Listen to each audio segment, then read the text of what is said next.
Assalamualaikum warahmatullahi wabarakatuh. Halo teman-teman. Di video kali ini kita akan mengerjakan latihan soal TKP, CPNS 2023 dan video ini video yang ke-61. Soal pertama, Anda ditugasi dosen untuk melakukan observasi di suatu lokasi. Di lokasi tersebut terdapat air terjun yang belum termanfaatkan dengan baik. Akses ke tempat tersebut cukup sulit. Perekonomian masyarakat setempat hanya bergantung pada ladang seadanya. Isi dalam laporan observasi tersebut Anda akan mengupayakan A. menjadikan lokasi tersebut sebagai tempat wisata agar perekonomian penduduk bisa membaik, B. membuat jalan agar pejalan kaki dapat dengan mudah menuju air terjun, C. menjadikan air terjun sebagai sarana irigasi bagi masyarakat, D. menanam pohon agar lokasi tersebut bisa menjadi hutan industri, E. mengusulkan untuk menutup lokasi tersebut karena tidak akan berkembang. Pada nomor 1, ketika kita ditugasi oleh dosen untuk melakukan observasi di suatu lokasi, yang mana di lokasi tersebut terdapat air terjun yang belum termanfaatkan dengan baik. Dan juga akses ke lokasi tersebut cukup sulit dan masyarakat setempat hanya bergantung pada ladang seadanya. Maka isi dalam laporan observasi yang akan kita buat sebaiknya kita lebih mengupayakan, yaitu jawaban yang tepat adalah pilihan A, menjadikan lokasi tersebut sebagai tempat wisata agar perekonomian penduduk bisa membaik. Soal nomor 2, Anda menyukai tantangan dan hal-hal baru berkaitan dengan pekerjaan Anda. Hal yang harus Anda lakukan adalah A. Selalu meluangkan waktu untuk belajar informasi terbaru baik dari buku maupun internet. B. Selalu mengikuti seminar dan workshop yang berkaitan dengan pekerjaan Anda. C. Selalu bertanya kepada orang yang lebih ahli dalam bidang pekerjaan yang Anda geluti. D. Menghabiskan waktu di kantor untuk membaca koran dan majalah. E. Banyak berdiskusi tentang informasi terbaru dengan teman sejawat. Yang ditanyakan adalah kita menyukai tantangan dan hal-hal baru berkaitan dengan pekerjaan kita. Hal yang harus kita lakukan jika kita menyukai tantangan dan hal-hal baru adalah yang harusnya kita lakukan yaitu pilihan A, selalu meluangkan waktu untuk belajar informasi terbaru baik dari buku maupun internet. Jawaban soal nomor 2 adalah pilihan A. Soal nomor 3.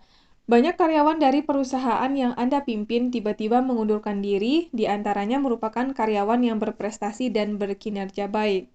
Anda mengetahui jika kebanyakan alasan pengunduran diri karyawan tersebut adalah karena perusahaan tidak memberi kesempatan pada karyawannya untuk mengembangkan diri.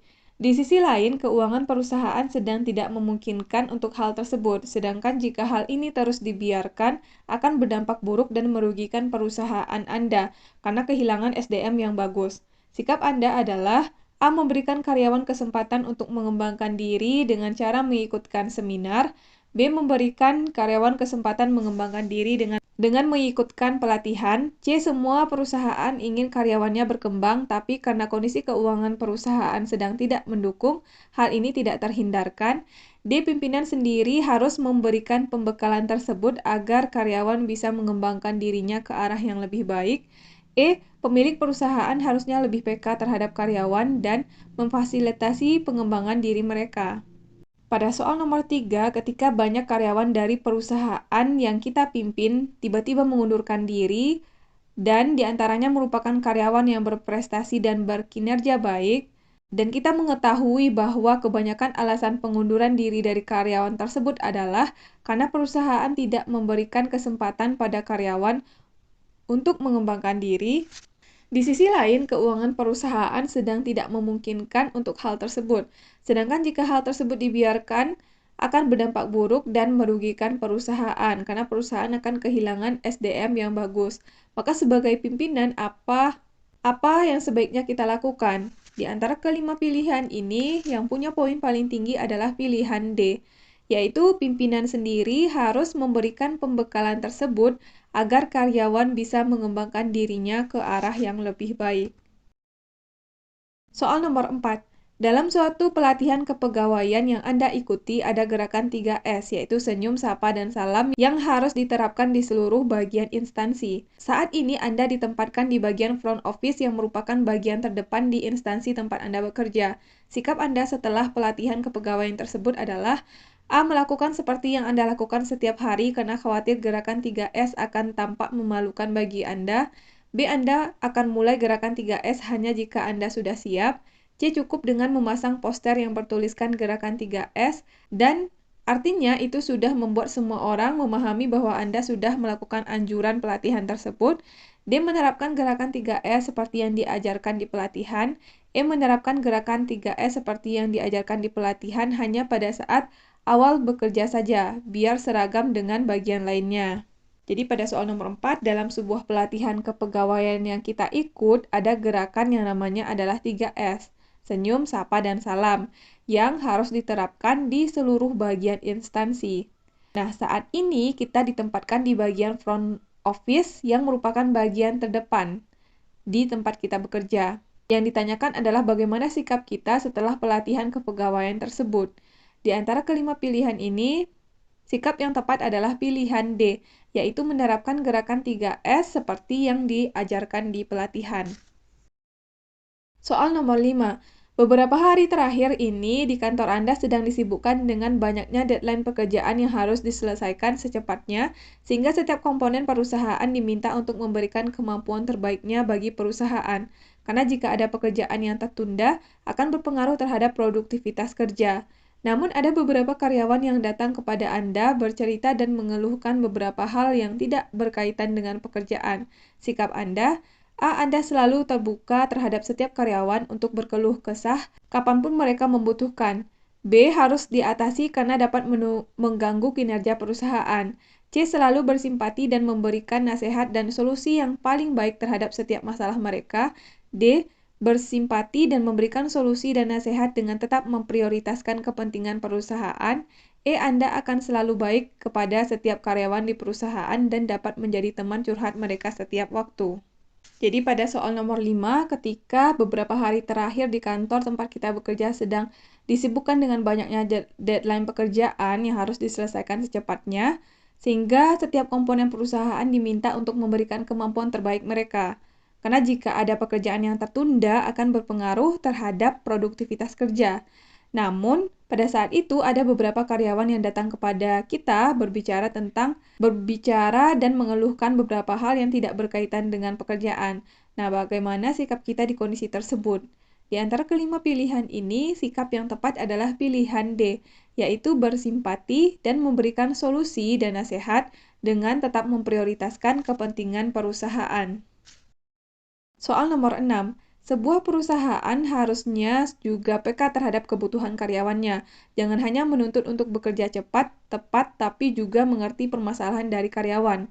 Contohnya saja seperti isu keluarga atau keuangan, bisa saja mengganggu konsentrasi karyawan dalam bekerja, sehingga membuat kinerjanya menurun. Seharusnya adalah A. Perusahaan bisa memberikan gaji yang lebih besar kepada karyawan. B. Memberikan bonus pada karyawan yang berkinerja bagus. C. Membuat kebijakan baru yaitu pinjaman karyawan. D. Meminta setiap pimpinan divisi mau membantu bawahan yang sedang bermasalah dalam keuangan. E. Memberikan akses untuk karyawan berbisnis sampingan di perusahaan. Sebuah perusahaan harusnya peka terhadap kebutuhan karyawan. Jangan hanya menuntut untuk karyawannya bekerja cepat atau tepat, tapi juga harus mengerti permasalahan dari karyawan. Contohnya saja terkait dengan masalah atau isu keluarga atau keuangan yang dapat mengganggu konsentrasi karyawan dalam bekerja, sehingga dapat membuat kinerjanya menurun. Maka seharusnya yang dapat dilakukan oleh perusahaan adalah di antara kelima pilihan ini, yaitu pilihan C, membuat kebijakan baru yaitu pinjaman karyawan. Jadi dengan adanya kebijakan baru yaitu pinjaman karyawan dapat membantu permasalahan dari karyawan, yaitu terkait dengan isu keluarga atau isu keuangan. Soal nomor 7. Anda telah bekerja sesuai dengan SOP yang perusahaan berikan kepada setiap karyawan dengan jelas, sudah terdokumentasi sebagai panduan bagi setiap karyawan dalam bekerja dan telah menerapkannya setiap hari dengan baik. Namun terkadang ada kondisi di mana sebuah masalah yang timbul tidak dijelaskan bahkan tidak ada di dalam SOP yang perusahaan berikan. Yang akan Anda lakukan adalah A. Tetap mengikuti SOP yang ada meskipun pekerjaan selesai jadi sangat lama dan mengganggu kinerja. B. Meminta bantuan kepada rekan karyawan yang lain untuk dicarikan solusi terbaik. C. Melihat dari kondisi yang ada dan Anda sesuaikan dengan misi perusahaan agar pekerjaan cepat terselesaikan. D. Menyuruh atasan untuk mereview kembali SOP yang ada agar karyawan dapat bekerja dengan baik. E. Memikirkan penyelesaian yang sekiranya cocok dan bisa Anda kerjakan sesuai kemampuan Anda dan misi perusahaan. Pada soal nomor 7, ada kondisi di mana sebuah masalah yang ditimbulkan tidak dijelaskan, bahkan tidak ada di dalam SOP yang perusahaan berikan. Apa yang akan kita lakukan? Di antara kelima pilihan ini, tindakan yang tepat dilakukan adalah pilihan C, yaitu melihat dari kondisi yang ada dan Anda sesuaikan dengan misi perusahaan agar pekerjaan cepat terselesaikan. Soal nomor 8. Suatu hari Anda dimarahi oleh atasan Anda karena telat mengumpulkan laporan kerja sehingga Anda dinilai kurang bertanggung jawab dan membuat image Anda buruk, sedangkan fakta Anda telat mengumpulkan tugas tersebut karena printer yang akan Anda gunakan bermasalah. Sikap Anda: A. Meminta maaf kepada atasan dan berjanji tidak mengulangi hal yang sama. B. Meminta maaf dan menjelaskan bahwa kesalahan tersebut bukan semata-mata karena Anda. C. Menjelaskan bahwa printer untuk Anda mencetak laporan bermasalah. D. Meminta maaf dan menjelaskan jika keterlambatan Anda karena printer perusahaan yang bermasalah. E. Tidak terima karena seharusnya perusahaan juga memfasilitasi semua sarana penunjang kerja karyawan. Di saat kita dimarahi oleh atasan karena telat mengumpulkan laporan, sehingga kita dinilai kurang bertanggung jawab dan membuat image kita buruk di mata atasan. Sedangkan faktanya kenapa kita telat mengumpulkan tugas tersebut adalah karena printer yang akan kita gunakan bermasalah. Maka sikap yang tepat di kondisi tersebut adalah pilihan D, yaitu meminta maaf dan menjelaskan jika keterlambatan Anda karena printer perusahaan yang bermasalah. Soal nomor 9. Siang ini Anda sedang melayani banyak nasabah di kantor Anda. Antrian cukup panjang, kemudian ada seorang kakek-kakek umur 70 tahun juga ikut mengantri. Karena terlalu lama dan antrian panjang, kakek tersebut meminta untuk dilayani terlebih dahulu. Sikap Anda: A. Meminta maaf dan meminta kakek tersebut untuk antri sesuai dengan nomor antrian. B. Meminta maaf dan meminta untuk tetap antri karena pelayanan didasarkan kepada jadwal kedatangan. C. Langsung melayani kakek tersebut karena dia sudah tua. D. Melayani kakek tersebut kemudian memberikan pengertian kepada pelanggan yang lain. E. Memberikan pengertian kepada yang lain dan melayani kakek tersebut. Di saat kita melayani banyak nasabah, kemudian antriannya cukup panjang, ada seorang kakek-kakek umur 70 tahun juga ikut mengantri. Karena terlalu lama dan antrian panjang, kakek tersebut meminta untuk dilayani terlebih dahulu. Maka sikap kita yang tepat di kondisi tersebut adalah pilihan E, memberikan pengertian kepada yang lain dan melayani kakek tersebut. Soal nomor 10. Di kantor Anda beredar kabar bahwa salah seorang rekan kerja Anda menggelapkan uang penjualan bulanan untuk keperluan pribadinya dan sudah beberapa hari ini rekan tersebut tidak masuk bekerja. Kabar ini sangat cepat menyebar ke seluruh karyawan sehingga menjadi buah bibir di kantor Anda. Menurut Anda, A. Pihak perusahaan harus memberikan sanksi yang tegas terhadap pelaku. B. Sifat teman tersebut sudah di luar batas dan dapat menyebabkan kerugian besar pada perusahaan. C. Kabar tersebut belum pasti, jadi Anda tidak mau berkomentar lebih jauh. D. Anda akan mencari kebenaran informasi tersebut sebelum memberikan pendapat. E. Anda tanyakan kepada teman-teman yang lainnya apakah informasi tersebut benar adanya. Jadi di saat di kantor beredar bahwa ada salah seorang rekan kerja kita yang menggelapkan uang penjualan bulanan untuk keperluan pribadinya, dan dia sudah beberapa hari ini tidak masuk kerja. Dan kabar ini sangat cepat menyebar ke seluruh karyawan sehingga menjadi buah bibir di kantor. Bagaimana menurut kita atau pandangan kita terhadap kondisi ini? Pilihan yang tepat adalah pilihan C, yaitu kabar tersebut belum pasti, jadi Anda tidak mau berkomentar lebih jauh. Jawaban soal nomor 10 adalah pilihan C. Oke, sekian video kali ini. Kita udah selesai bahas 10 soal. Mudah-mudahan video ini bermanfaat untuk teman-teman semuanya. Terima kasih udah nonton sampai selesai dan sampai ketemu lagi di video selanjutnya.